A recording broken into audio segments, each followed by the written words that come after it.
From east to west, we're all just trying to figure it out. We are the movement, and so are you. Is healthcare a right or a privilege? Apparently, Miss USA had some controversial thoughts on the topic. Jocelyn, did you watch last night? No, I don't really. Honestly, I don't really watch the pageants, but I was disappointed when I heard about what she said and I read about what she said. I was pretty disappointed about her point of view. Why? Well, because I tend to think that people should be entitled to health care. I think that I don't like the way our country treats health care, and I think that it is a right to a certain degree for you to be healthy at the most vulnerable time in your life for you to get help. But she works hard. She's very intelligent. She's a scientist. I'm glad a really pretty sister won. And she's intelligent. She's a scientist. She works hard. So she works hard for her health care. I have to work for my health care. Well, it's interesting because I started working when I was 11, and I didn't have the opportunity to receive great health care until I had a job. And it wasn't until I learned that Europe and Canada actually offered it for free that I was like, hold up, wait a minute, I'm paying all of this money for healthcare. Someone's got it right. We're supposed to be America, we're supposed to be the forefront of everything. How come we can't Isn't have that crazy to think healthcare? that? See, I feel like we do a lot for our country, so our country should do what did she a lot say? for us. What did she say that was so controversial? This is my favorite part of the Miss USA or any beauty pageant competition, because I feel like this cannot be easy to be up there and share your opinion on something so controversial. I get the frustration with it. I get the split about the healthcare issue. If it's a right, then a family might not have a hard time getting a heart for their little kid.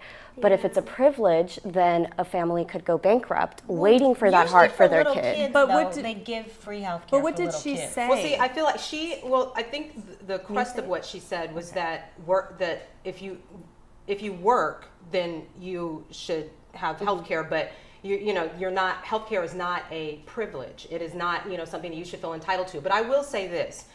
I worked for most of my, life that I could work from 15 on. And I will say that just last year, I lost my job to no fault of my own. The company filed bankruptcy. I lost my job. I could not afford the COBRA that had to be paid. It was almost $700 a month. I had to get catastrophic insurance, which means that if I'm run over by a truck, I can get insurance, but I can't have it for anything else. Yeah. So it's really hard so I'm not entitled to it, even though I've really been working in this country since I was like 15. I no longer am entitled because something happens just like that. I don't agree with that. But do you think that she deserves the backlash that she's getting? Because she, no. I would never at that age be able to stand up the way that she did. And we should be commending her for that. And 25 years old. And she's being attacked by, so-called feminists, but yet the feminists aren't supporting her. And she's those a woman. Feminists probably didn't even vote. So it's like they so want to jump on her about everything, but then when it comes to who makes these laws, who does this legislation, nobody shows up to the polls to vote. But I feel like Miss USA, as well as like Miss America, it's very political. All of the questions that they ask them over time that we've known about, like, I want world peace, and I want everyone to be. They always answer questions like that. But I feel like, she did. She put herself out there, which I'm glad that she took a stance on something. I just don't agree with what she said. Sure. Here's my question. I feel like we're gonna have more questions than answers about this. That's it. It's always going to be more questions than answers. But have we become a country that doesn't want to help one another? Well, that's my biggest question. It's like whatever you say, you get attacked for. Yeah. It's like it's a Miss America pageant. She's not doing any legislation or anything. She's not a politician, and just everybody wants to jump on. You can't say anything. Everything's so politically correct. You get dragged on social media. That I appreciate in a role model is someone having the courage to express themselves no matter what the environment is. So I applaud her. I mean, I think it's great that someone won the pageant who's not only beautiful, but she's educated, she's opinionated, she's strong, she's courageous. And at the end of the day, I think that's what's most important. Like, we're in this political climate, and we're talking about healthcare and all these things. But should it be said at this time that, because right now we're in the middle of a big political healthcare debacle debate situation. Yeah, I think like, she's entitled to her opinion. Would you be willing then, in fact, to pay more taxes in order to have the health care? I absolutely would be willing to pay taxes for healthcare because it's going towards something that I believe in. Yeah. My taxes are leaving out now. When I look at my check, it's like $2,000-$3,000 less than whatever it's supposed to be, and it's going to things that I don't even know what it's going to. What is that? You know what I mean? So at least with this, if I'm helping to take care of everyone around me in this country, if I'm helping even, with sending kids to school, all of that kind of stuff, if my taxes are going to those things that we could consider universal, I'm fine with that. That's exactly what I was saying earlier about shared responsibility. Are we becoming a country that does not want that shared responsibility? Well, we're for profit, and so healthcare is for profit. All of the medication, everything is just becoming a big pool of what can we profit. I mean, it's terrible. I mean, if I'm drowning, I need help. And like the same medications here that'll be like $300, you can go to Canada and they'll be like $20. Right, exactly. Well, I think aside from that, I think that we need to acknowledge the fact that this is a young woman who is standing up for her beliefs, whether we agree with it or not. And right or wrong, she's standing in her conviction, and it really doesn't matter if we don't like it. You know, they liked it enough to crown her, and I think that's a role model. Yeah. You know, I think one of the things that we can agree on is the fact that she stood up for what she believes in, win or lose, and that's something that I hope that my daughter will have the courage to do. So with that, we'll be right back. There's more to come with the movement. What did you expect from aging? For me, it's been a whole lot of surprises. And Jocelyn, I want to know what has surprised you the most. I'm thinking what has surprised me the most is that I can't recover when I fall down. If I fall, like I used to be able to get up and so just not where I dust it thought it off, was going. and it hurts, and it hurts the next day, and I can't recover. It's like I know there was maybe a couple of months ago or something. I was walking my dog, and there was it was wet leaves after it rained, and I slipped. I'm kind of clumsy, to be honest. But I slipped and I fell on my knee, and I'm like, I just get back up, and because I used to run off when I was a kid. The next day I was like, ow. Okay, so Brandi, what happened with you with the whole aging thing? What shocked you? Okay, I was driving one day and started rubbing my chin and thought it was like, oh my God, there's something there. And the first time I freaked out. Like, I was blown away. What was it? It was a hair. It's not supposed to be there. I was a woman, That is so brave of you to share, Brandi. You're so brave. No, hair starts popping out from everywhere. Is it one hair or is It was just you one, notice and I'm like, damn, I couldn't grab it. So I was like, okay, you know what? I need to start carrying tweezers in my bag because I can't be out with my boo. And he looks at me and he's like, baby, you got something on your chin. Like, No, they should. No, that's real love. My no. husband, I get one right here on my nose, and my husband will just be like, come No, here. they shouldn't. They shouldn't see that because we're Right. perfect. We're perfect. No. When you get to sometimes- use the restroom, sometimes you're going to powder your nose. We are But perfect. sometimes it only glistens in the light, you don't see it unless No, it's that's out there. tragic though. When you think about that stuff, like the hairs and they come because I get one on the side of the mouth. Now that I was trying to keep it a secret, but no longer. I get So it. brave. We all But Natasha's sitting over there like, I don't know what you ladies are talking Yeah, I've always been a wildebeest. But what about so I want to ask, aside from all the beauty stuff that our body's changing, on the emotional side, is there something that you have found just internally that you like about aging? Oh, yes. My confidence. I'm grateful for everything now.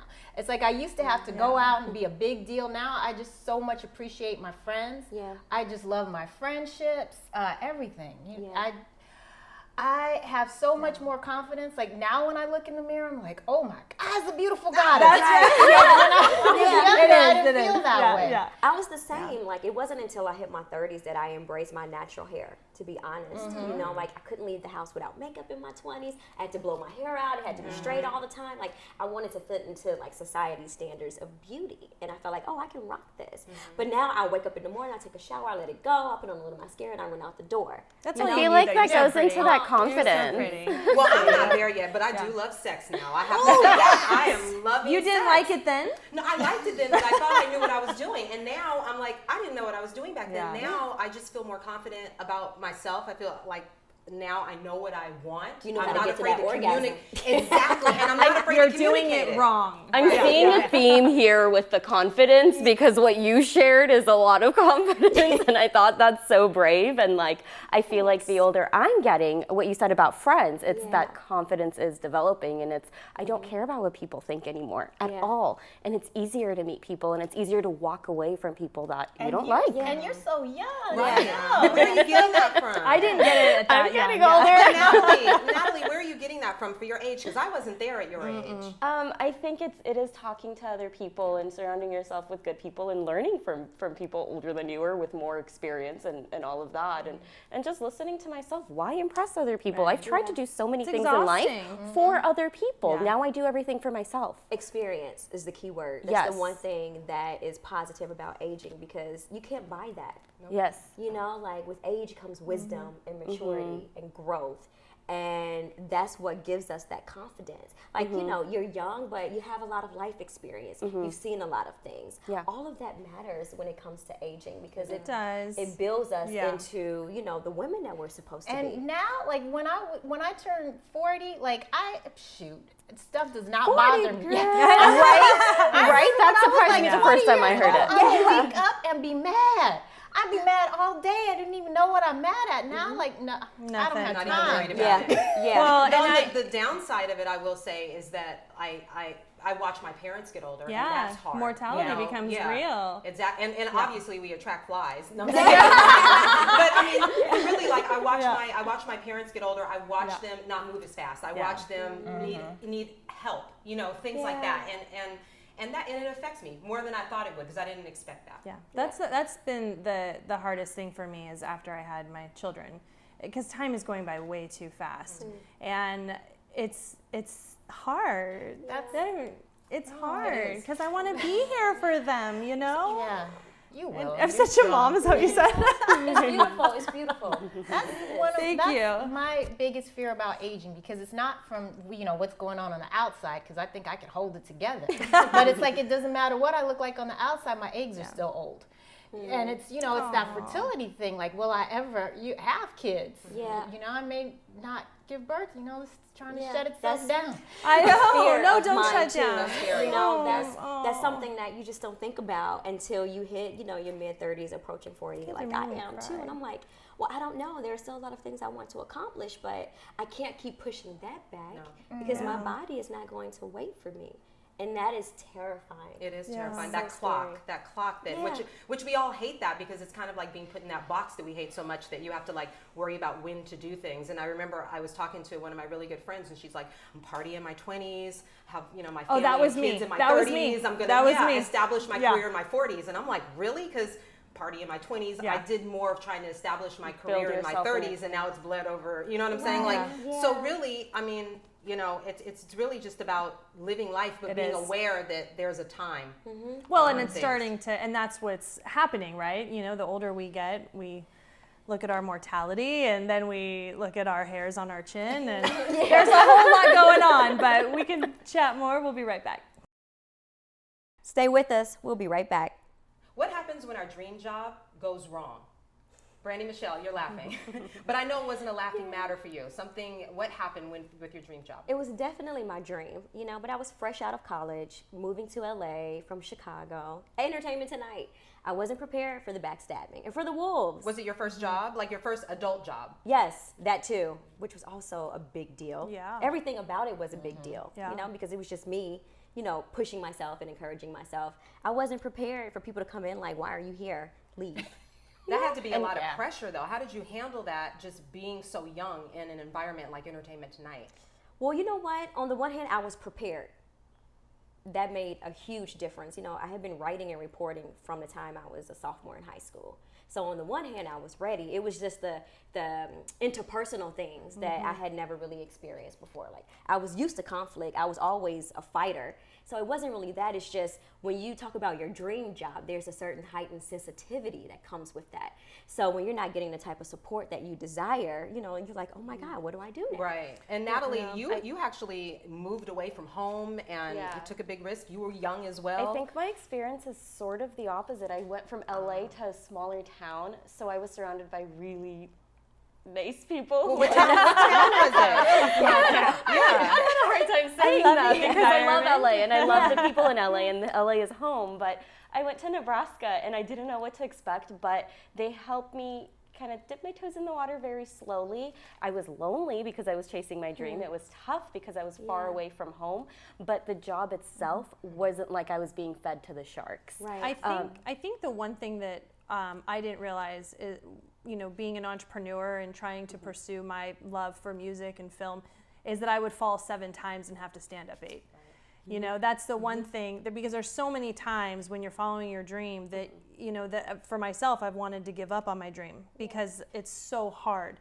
But now I have these children watching me and I cannot give up on this, I'm determined. But I think that's the hardest thing is people don't tell you is how difficult that road is going to be. Right. And just how you do have to pull yourself back up again. Because I was the same way. I went out, I left town, I got this dream job I was really excited about. Mine only lasted for like 2 months and then it was over with. But the disappointment and embarrassment that I felt was, Because you have these huge expectations. And everyone is excited for you. Especially when you're younger, straight out of college, you're trying to prove yourself to everybody. Like, this has always been my dream. I'm going to do it and watch me nail it. And it's a fantasy. But Natasha, you've had like jobs where you've left and you've done, so how has that been for you? That's another thing that people don't realize is like, your dreams change. So you will have so many different dream jobs. I've had like 15 dream jobs. Some of them ended up being nightmare jobs. But I'm so glad I went through it because I never failed. Like, my last nightmare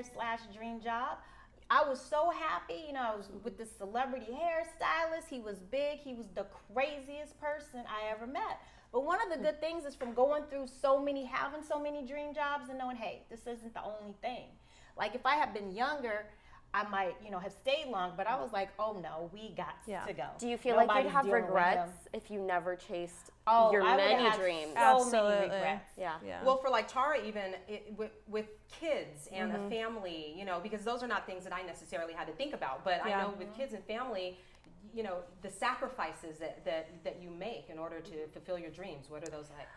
It's very difficult because it's not just my life that's being affected by it.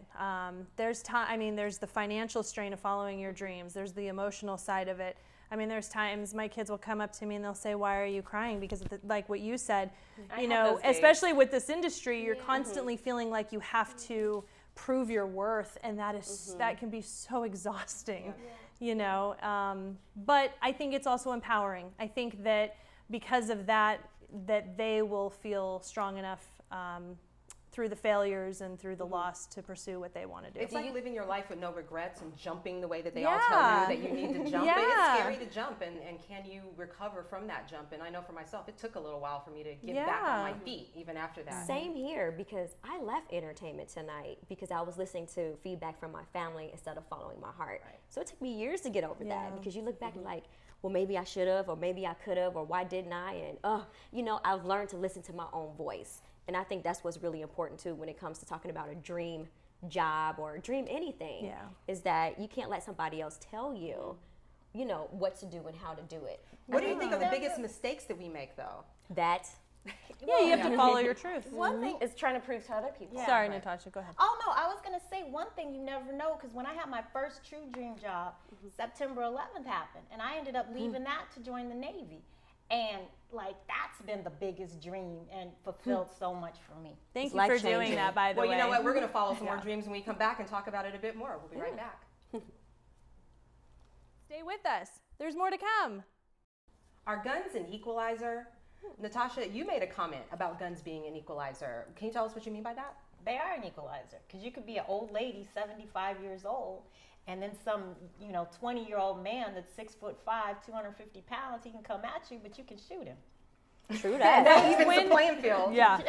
When did you, because I know you're trained, obviously, with guns, but when did that begin? But prior to being in the Navy? My whole life, because I was raised by my grandmother, and my grandmother always had guns, so she was really into guns. And then, of course, she carried them in her purse. Did you own a handgun prior to going into the military? Oh yeah. Mm-hmm. First thing I did when I turned 18, I bought a gun. My grandma used to, give me her guns too. But first thing I bought a shotgun when I was 18. As soon as I turned 21, I got a handgun. What's the feeling that you get? Like, I've never owned a gun. So what's the feeling that you get when you get a gun? Like, are you empowered? Do you feel? I feel safe. Control. Okay. Mm-hmm. I feel safe. I'm taking my own safety into my hands. I'm single. I'm by myself. I drive around a lot at night, and when I have my gun with me, I feel like, I'm on an equal playing field to anybody else that wants to come at me. See, to me, or what would you say to someone like me who's actually scared of guns? I grew up with guns being for hunting. My family did hunting. My grandfather owned a gun shop that he sold to people who hunted. But as I got older, you hear things on the news. You hear accidents happening in homes, and you just sort of start developing this fear for it. Well, accidents do happen, and I'm not, I love guns, but I'm not going to tell everybody else that they need to get a gun, because if you really are scared and you really are afraid of having an accident, then you shouldn't have one. For self-defense, you could still get, you could get a taser, you can get something else. If you want to try to get over your fear, maybe if you take a couple lessons, that might help. But if you still are... I did that because I still do feel like it's important. It's important to know how to I don't know why, but I have this feeling like it's important to know if there's ever a gun around, I will know how to work Brandi, it. Michelle, what do you think? Yeah. I mean, what are your thoughts just on guns in general? Do you want to have it for self-defense? Do you want to learn how to shoot? Do you know how even? Not legally. Okay. Okay. Well, you know what?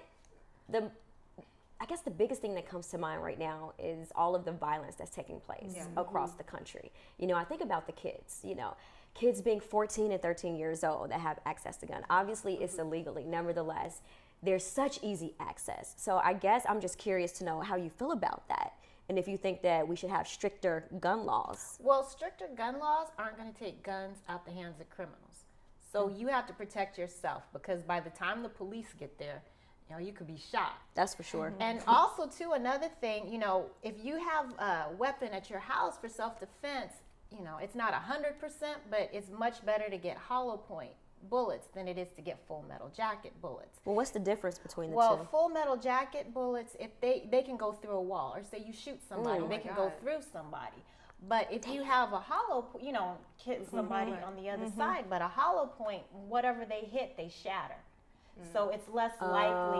Okay. Is that the fragments that they're talking about? Okay. Well, like when it comes to also who should not have guns, because I know that there's been a lot of talk about who should have them, who shouldn't. I know we're talking about as women, but when you talk about like the mental state of a person with a gun, what are your feelings about that? Well, I mean, there's laws. Crazy people and people on drugs aren't supposed to have one. But then that's another reason you need to have one, because you need to protect yourself from those people. Yeah. One of the things that always concerns me, going back to your comment, was About kids.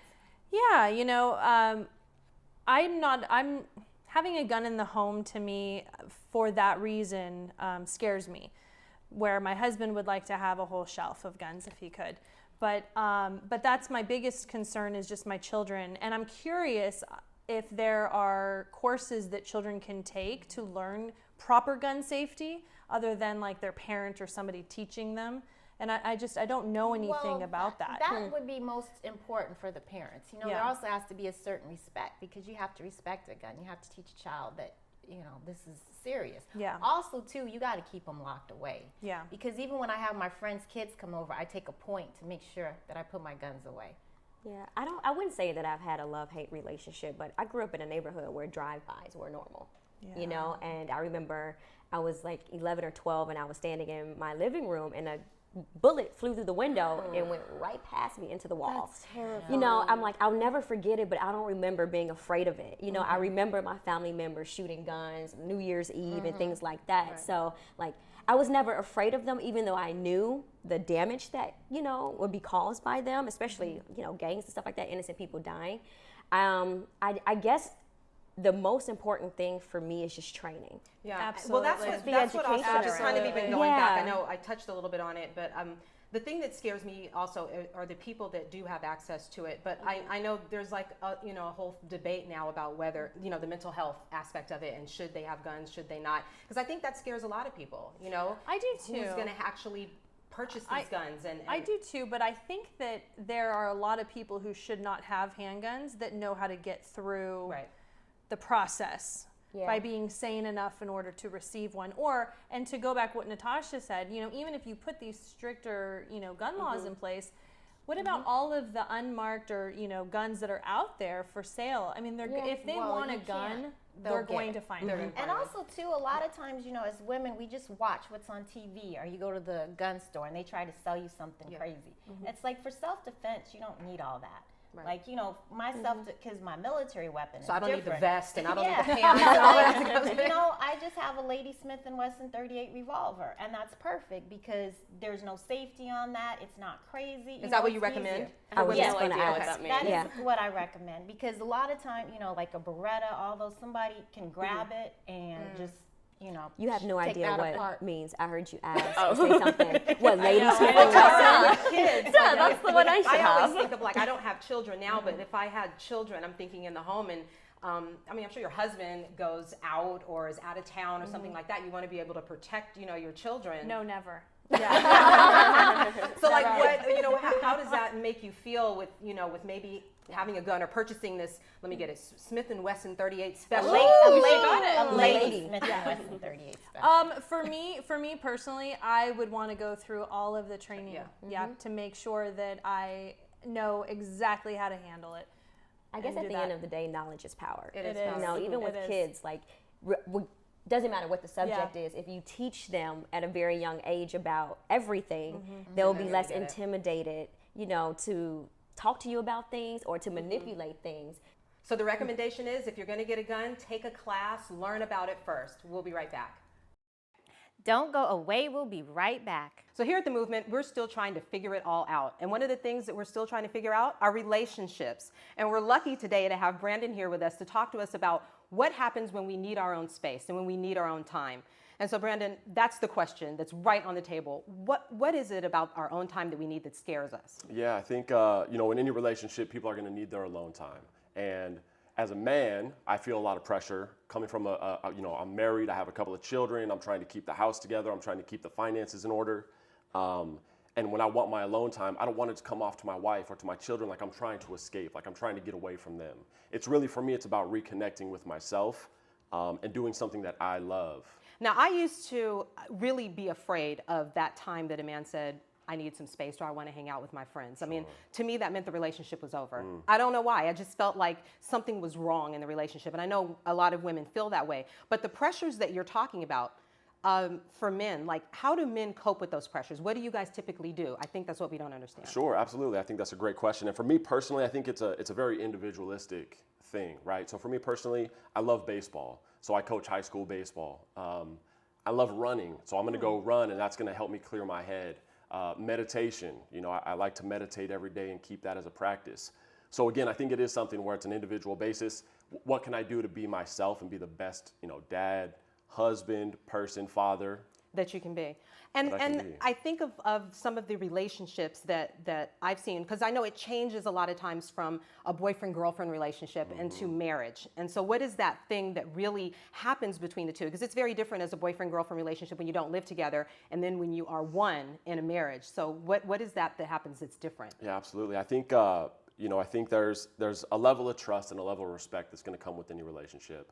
And when you tie the knot and you become husband and wife, that should get even stronger. That love should grow even more.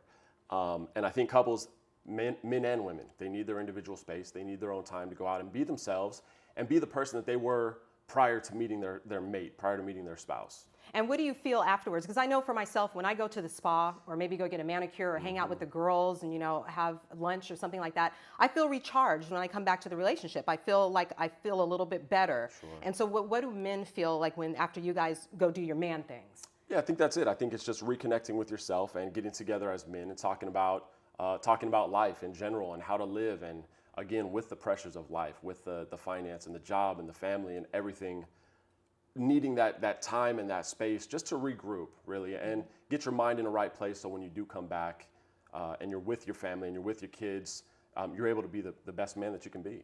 So from a man's perspective, because do you guys understand why women freak out? I don't think so. I don't, personally. I mean, from my point of view, I don't. Mm-hmm. That's interesting, because I don't think we fully understand why we freak out either. I think a lot of it has to do with us tying our identity into the relationship. I always say that, like, women think of relationships as being approved, society approves of this. And so now I'm a part of a one where I feel like a man, it's a support system for him and you still operate outside of it. Sure. So I think that scares women. I think that's absolutely something that could scare women. Yeah, is knowing that, you hear your husband or, I come home to my wife and I'm like, hey, babe, I really need some time just to go spend with my guys. Well, right? let me flip it. Let me flip it and say that when a woman is asking for her time, because I know it may be a little less often that we do it, but when we do, what does a man feel that looks like? Are they just happy, like, cool, see you in a couple of hours? Or is it, or is there some kind of concern that happens as well? I don't feel any concern when my wife comes to me and says, I'm going to go off with my girls. I advocate for that. I actually push her to go be with her friends and do things away from the family. Because I know when I do that for myself personally, it just makes me that much better of a person. So when she comes back, I feel like she's revived, she's refreshed. And from my perspective, that just helps the whole family unit stay tighter and flow smoothly. And that's what we want. We want that tight family unit. That is goals right there, right? Absolutely. Thank you so much, Brandon. Yeah, my pleasure. We'll be right back. Thank you. There is more to come with the movement. There is a myth out there that eating healthy has to be costly. And as a mom on the go, I'm always searching for ways to make meals that are healthy and not break the bank. Nataly, what do you do as a businesswoman? I believed that myth for the longest time. I think eating healthy is one of the biggest things that I splurged on. And it wasn't until I had to live on my own and then become an adult to start discovering ways to buy things that aren't expensive. Because you didn't have to really deal with that, No, right? you don't have Growing to think up about at that when you're home. living with mom and dad. Right. And now you're this sophisticated, Yes, thank you very single, much. beautiful Keep it woman. coming, keep it Yeah. coming. And you have to watch your account. No, but on a serious note, it's where most of our money goes. Like you look at your bills and it's all food. And I started looking at my bills at the end of the week and I know, right? Mm-hmm. And trying to see if I can spend less and less while still eating healthy. I'm the biggest health nut ever, so I just discovered certain stores you can go to buy healthy stuff. Buy healthy foods. Yeah, Brandi, it's doable. I want to know your take because we had an interesting conversation earlier. So Well, I think it's possible as long as you don't have an ego. Like when I what do you first mean? moved What do out you mean? here, What do you mean ego? because when I first moved out here, my cousins were like, "Oh my God, you should go get certain things from the 99-cent store, etc." I was like, "I'm not stepping into Right. the 99-cent store and go grocery Right, shopping." but that's a real I can relate to that. Yeah, and it wasn't until, the economy crashed and everything went down with it that I was like, okay, I need to figure out how to save money. Yeah. But it wasn't easy. But that's because growing up, in a certain environment, I was like, okay, when I grow up, I'm going to make sure I do this and I have to do that. So for me, it hit a soft spot. It reminded me of having to struggle. Yeah.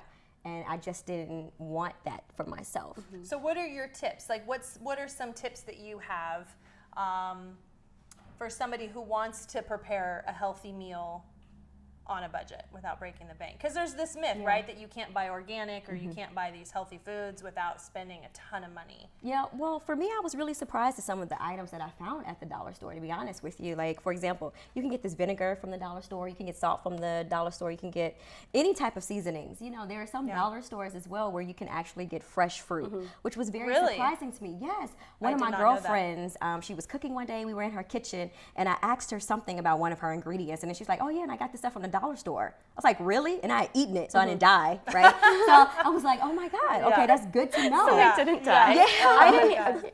This sounds terrible, but I didn't even know that there were discount grocery stores, and I discovered that living on my own and having to figure out a budget. And I had the same issue. It's put your ego aside. And, right. Or I'd rather splurge on something else. I'm gonna spend my money on something else and save on food. Shoes. Why not? I think for me as a busy mom and both of my children, excuse me, I have a hair in my lip. Both of my children are in sports, so we're never home and we're not making dinner or eating until 7, 8 o'clock at night. So there's that, how can I get something in front of them without having to go to the store every single day, number one.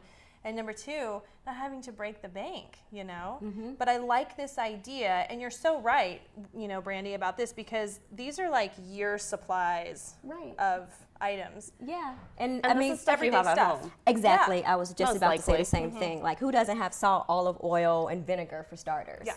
And what is this? Sumac? This one's a little more exotic, but you can find it at a lot of ethnic stores. I do have a question though. How do you make the healthy meal if you're in your kitchen and you've had a couple of glasses of wine. Because that's always mine, you know, because I love to have, and this is just, you know, girl talk, but I love to have my glass of wine when I'm cooking, but if I have two, I can never remember to go check Can I tell you my about my most exciting discovery? You can even find wine at the discount store. Shut up! Are you It's serious? good Okay, I didn't wine. know that. I It's did not know that actually, and either. I'm a big wino. Well, wait, oh what my store? God. Grocery outlet. Oh, Really? Yes. Oh my God! So you can Yes. get wasted and make a good And, meal. and the all at people who grocery work there store. All know on a their budget. wine. Oh yeah. my gosh. Yeah, it was my most exciting discovery. That's Or you pretty can, awesome. You can cook with it. Yeah. You can yeah. drink it and cook.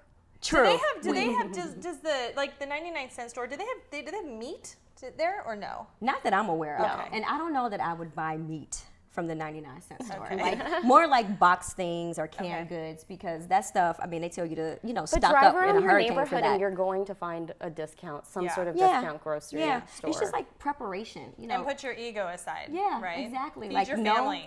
And Tara, where to buy what and what to buy where is really what it boils down to.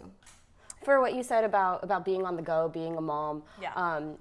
it's living out of Tupperware. It is. That's the best tip I can give you, living out of Tupperware. Thank you, ladies. We'll be right back.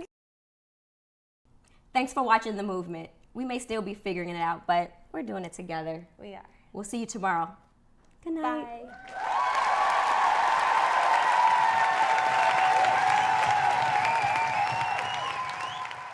I'm Brandi Michelle, and I'm a part of The Movement, and you are too.